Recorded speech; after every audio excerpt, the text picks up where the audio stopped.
So if you've lived anywhere with a semi-stable internet connection over the last 4 years, you may have come across this little known game called God of War. Barely sold any copies, lackluster reviews, and a calm and reasonable fan base. However, with the anticipation of its sequel, God of War Ragnarok, quickly approaching, many of you casuals who have never played the 2018 game or any of the originals are looking back to see if the hype surrounding it is justified and worth your time and money in 2022. So to that, I have two things to say. One, if you've decided not to purchase God of War 2018 up until now, there's likely a warrant out for your arrest. And two, today is about the people. The people who have previously been stung by a string of stinging deceptions from big AAA companies and their pocketed reviewers that insist you purchase games that feel like, oh God, please, no! No! No! So today we won't be seeing if God of War is simply a good game. Who cares about that? I mean, Pong was a good game and it had a sum total of 3 pixels and ran on a potato. Today, we will be reviewing if filthy casuals like myself with family, work, and limited time for games can enjoy God of War in 2022. God of War opens with a much different tone than prior iterations. Gone are the days of our angry and loud protagonist Kratos toppling Greek hydras and gods before the intro credits are over. We are now presented with a slightly less angry and loud Kratos toppling trees with graffitis in Norway. The introduction does a fantastic job at communicating to returning and new players the raw emotions that is pooling within our protagonist as he broods over his toppled timber. We are also introduced to a new character within the story, Kratos' son Atreus. The initial interaction between them is a telltale sign of the relationship they have. As Kratos turns his back to hide the scars of his past from his boy, we instantly recognize that this is a father ashamed of what he was and trying his best to protect his son from the sins of the past. With the new over-the-shoulder third-person camera, this now becomes more than just the hack-and-slash games of the past. It becomes a personal and somber tale of a father and his son. You are brought closer to Kratos than ever before to see his struggles and strife.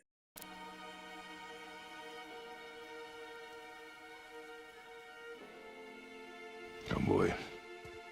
By the time the tutorial section is over, the game basically says go and gives you one of the most over-the-top, craziest intro boss fights ever put to screen. Story and plot are really the highlights of this game.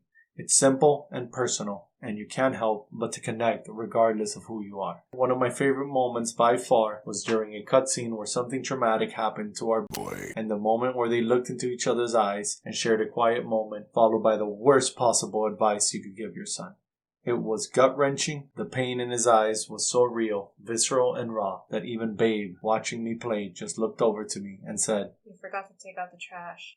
Nothing is forced or out of place in this game. The story flows seamless from one scene and act to another, without anything feeling bloated or contrived. If storytelling and plot is the cake of God of War, then gameplay and combat are the icing on top. From the first scene, you will notice that Kratos is no longer indulging his twin lovers, his twin blades. Instead, he is now sporting the Leviathan axe, which is by far the most satisfying video game weapon you will ever use. You will feel the weight of the axe in every thrust, every impact of its blade, every swipe, every throw will feel as satisfying as the last. If you're a real hardcore casual, you may even spend a few hours trying to hit every collectible jade pigeon and rain collectors scattered across the world. There is also a good variety of enemies that will force you to adapt and change your pace when you fight.